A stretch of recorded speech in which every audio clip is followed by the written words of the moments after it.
Hello, everybody. This is Gregory, the 5-Minute Catholic Apologetics, where 5 minutes of your time may get you to the divine. Today, we're going to talk about the tomb of St. Peter. Now, before we begin, let's start with a prayer. Nomine Patris et Filii et Spiritus Sancti. Amen. Gloria Patri et Filii et Spiritui Sancto. Secutor in principio et nunc et semper et saecula saeculorum. Amen.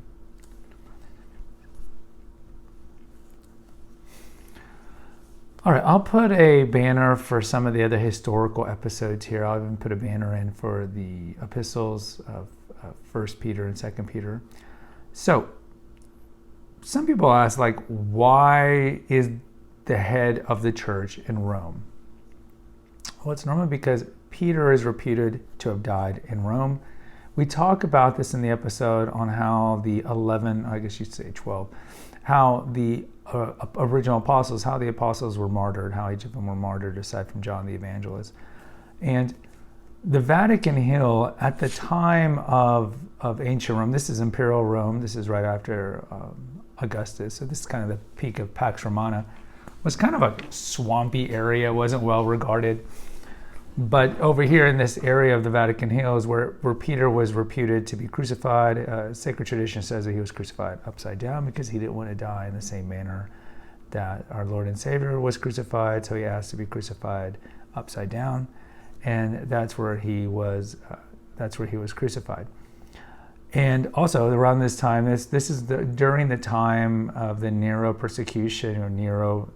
There's a fire, he blames it on the early Christians. And so this Neroese persecution of the mid-60s is also when St. Paul is taken, and he is beheaded because in Rome as well. And there's actually a shrine, there's a site where you can see where he was beheaded, his little church. And he was beheaded and not crucified because he was a Roman citizen. He was a Pharisee, but he was also a Roman citizen. Roman citizens were afforded, I guess you could say, more respect, whereas crucifixion was the death of the petty common criminal, and it was a horrible death, right? We see Christ always robed, but you were crucified naked. It was a horrific death. So he died there in that area, and so when we fast forward 300 years, there's a time of persecution. Peter's successors, Linus, Cletus, Anacletus, we have this unbroken succession of the early leaders of the church, the early Bishop of Rome. And so the leaders were always the Bishop of Rome because they were the successors of Peter. You can see this kind of played out with Irenaeus of Lyon. We have an episode of him. He was a very famous apologist, 2nd century, so only a couple of decades after John the Evangelist died. And he talks about how the leader of the church was not this sporadic community under no cohesion like the Orthodox like to say. No, early on you can see that the Bishop of Rome was seen was a first among equal, and certainly later the whole development of the power of the Bishop of Rome, of the papacy and so forth, grew.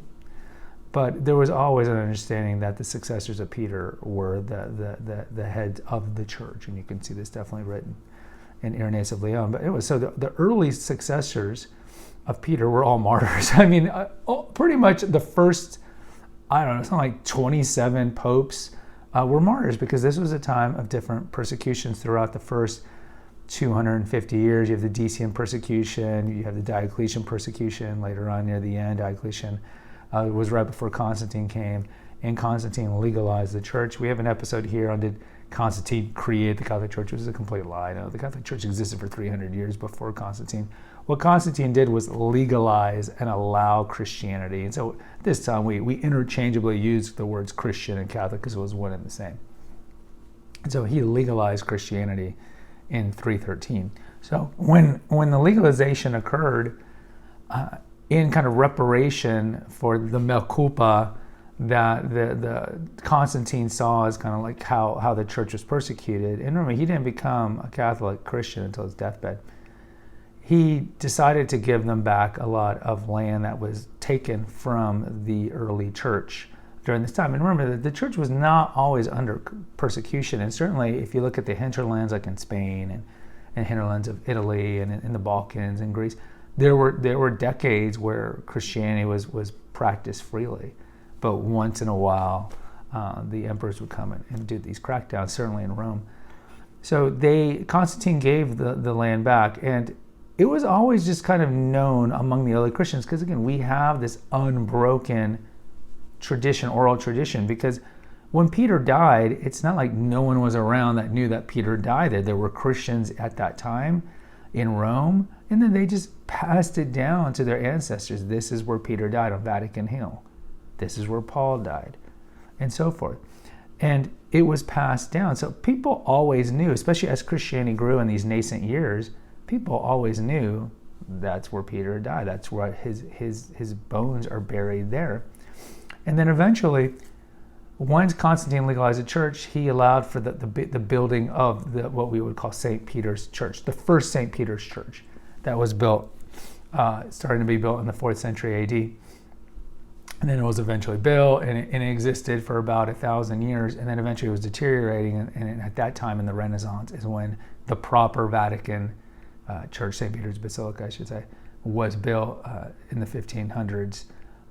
And that's the one that if you've gone to, and I've been blessed to have gone there twice, that's the one that was built today in the 1500s. But it was always assumed that the bones of St. Peter were in this site, but no one had seen them since antiquity. Well, divine providence. There was an earthquake in, I think it was like the early 40s, like the beginning of World War II.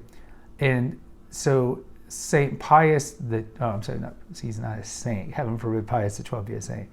Pius XII, who was the Pope from 39 to 58, he sent some excavators down there to make sure that the foundation of St. Peter's wasn't disturbed, right? That'd be bad.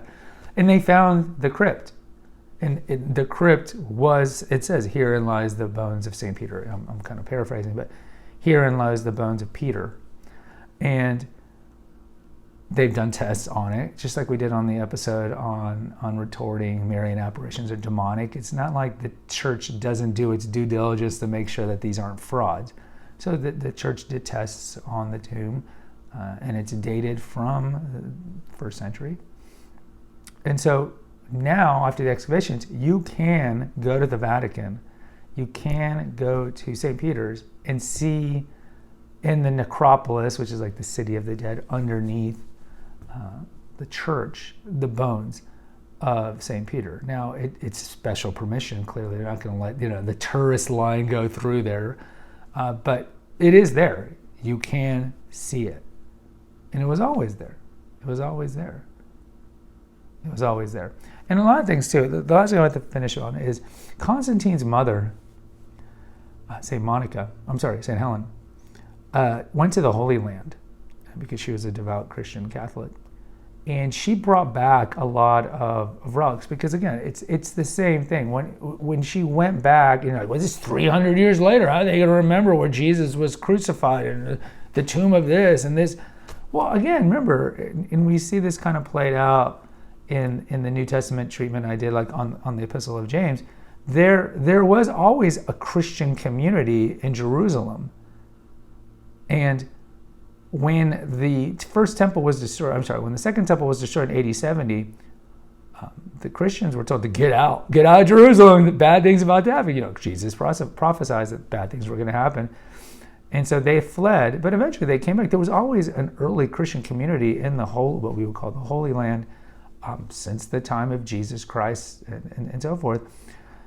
And so they kept that unbroken kind of oral tradition of, that's where this is, that's where this is, this is this. We kept these as special things, like pieces of the cross. They kept these things. Think about when Jesus was taken off the cross, John the Evangelist was there, the apostles were still there, and so they realized, this is the cross. This was the spear of Longimus. These are important, sacred, what we would call now relics. And if you don't understand the importance of relics, I have an episode on that. So they kept these. So when St. Helena, two important mothers, but different mothers. St. Monica is St. Augustine's mother. So when St. Helena came, the queen's, the emperor's mother, came to the Holy Land, it's not like she had to start digging. The early Christian communities knew, or either had these things, or they knew where they were the whole time. And so it wasn't that difficult for her to find these things. So, for example, one of the things that she found or brought back was the pieces of the cross, the true cross, and so forth. And so just understand the importance of kind of oral tradition in these things, and like the Christians didn't live in a vacuum, and that things were passed down from generation for generation for generation for generation for generation for generation. And this is how people knew where things were at. But in closing, St. Peter's Basilica is called St. Peter's because it was built on the site where Peter was crucified, and we do have his bones. And yet, no other church, Christian church denomination, can say that they have the bones of St. Peter. We have the bones of St. Peter. We have the bones of St. James over in Spain. We have the bones of St. Thomas. We have the bones of most of the apostles. Now, of course, we don't have the bones of Mary.